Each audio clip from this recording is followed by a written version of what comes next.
is Levon Ivy, and I am Dr. Realtor. I am here tonight by popular demand. I have been in real estate for over 25 years, and I am finally deciding to do a YouTube channel. I say by popular demand because during the last 25 years, I have been a real estate appraiser, a commercial and residential loan officer, banker, contractor, real estate instructor, investor, and entrepreneur. Not to mention a qualified electrician, and not too long ago, construction inspector. So I thought it was probably time that I would give up or share some of the knowledge that I have in real estate in order to assist some of the good people out here in their real estate endeavors, especially during a time of panic and turmoil, as I am seeing in social media right now, which I want to give some factors that make comfort. I think during a time like this, we need to get back to basics. So tonight I'm going to give you some real estate basics.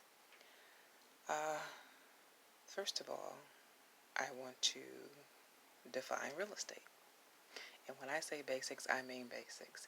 People who either have taken for granted the blessing and the privilege of owning real estate, or maybe some newbies who are thinking about getting into it and have gotten frightened and scared off because of the pandemic that is currently occurring. First of all, I want to give you a simple definition. And a simple definition is just the building, the land, and the amenities that come with a piece of real estate, whether it be commercial or residential. As we all know, location is one of the most important factors of real estate. And depending on where you are right now in the world and the country, your location is bordered by what is called boundaries. And to give an idea of what boundaries are, if we took the state of Maine, and let's say Wyoming, and we'd say that California, if you were looking at Wyoming, California would be its western boundary. Let's say North Carolina could be its eastern boundary. Canada could be the northern, and Texas would be a southern boundary, just to give you an idea what boundaries are. So the reason why I'm mentioning these is because when you think about a location of a property, the boundaries would be very important. Why? Because when you get what is called a real estate appraiser, that appraiser is going to perform a report, which is called an appraisal, and he or she is going to utilize boundaries to determine what the neighborhood is of that property. That neighborhood is going to, in return, determine the property values. The values are going to become, or he's going to utilize that neighborhood to discover or gather an opinion of values based on the sales in that neighborhood. So that's why the boundaries are important to you as a real estate owner, buyer, seller. The actual rights to that property are also going to be important.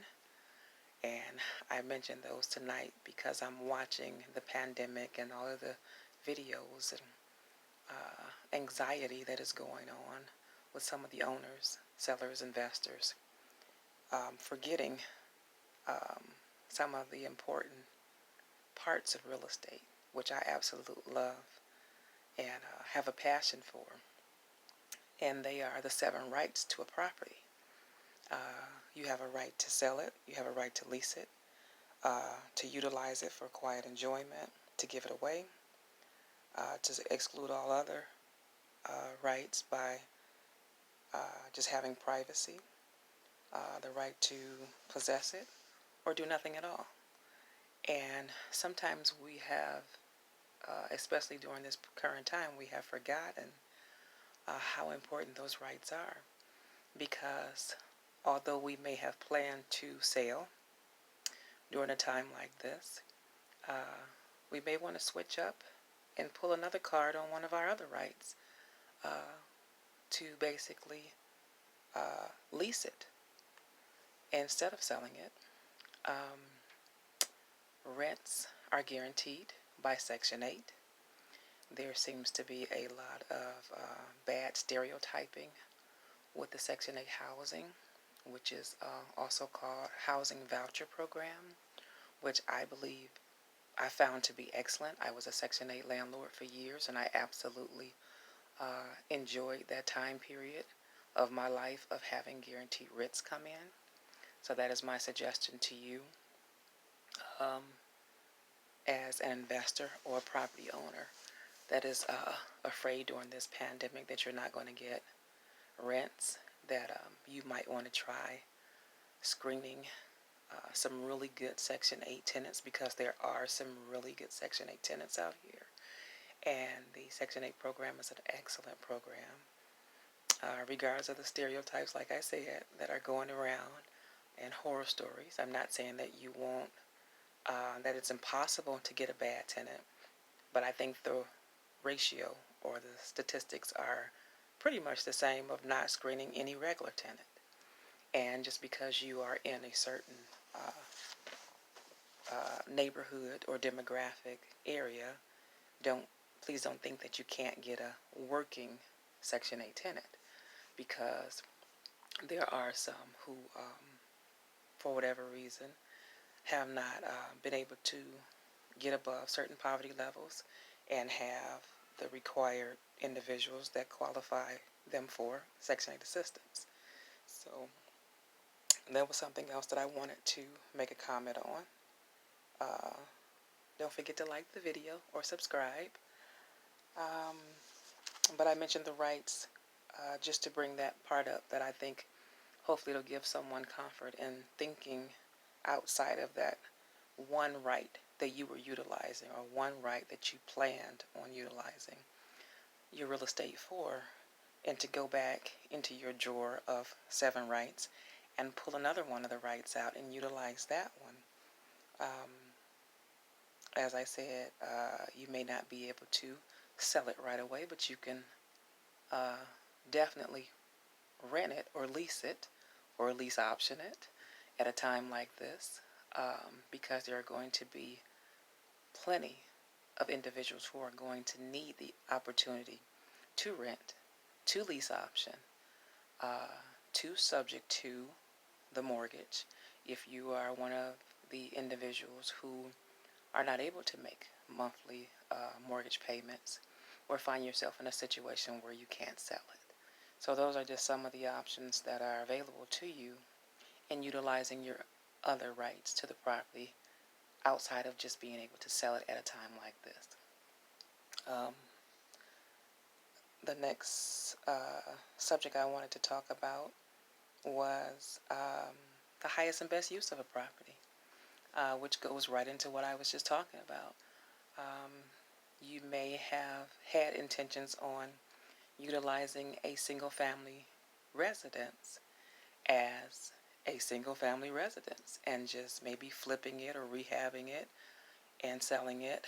But under the current pandemic, you may have to do something different, i.e. rent rooms.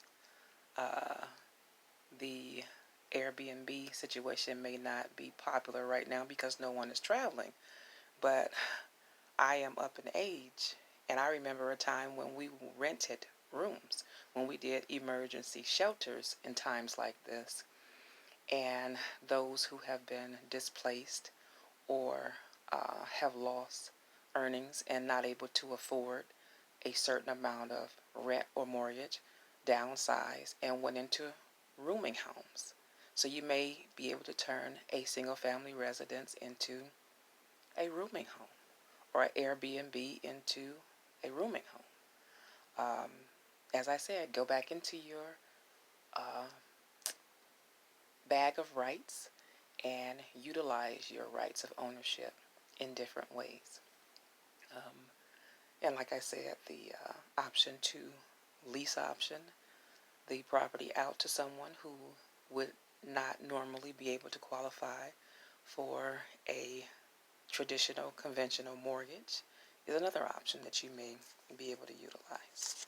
So I just wanted to make this video tonight and put it out there and give you some different ways to look at your ownership of real estate as an asset or a blessing opposed to a liability and a object to worry about right now. Because if you really truly understand all the aspects of real estate and the 7 rights of real estate, there are so many different flexible options that you can utilize to continue to feed you and benefit you and make you a prosperous real estate individual. Again, this is Dr. Realtor signing off and saying to you that you have a great asset no matter what the economy is doing right now, and that you should sit back, reevaluate the highest and best use of your asset, real estate. Thank you and good night. Comment, like, and subscribe, and let me know what you think. Again, this is Dr. Realtor giving you a subscription for success. Thank you. Good night.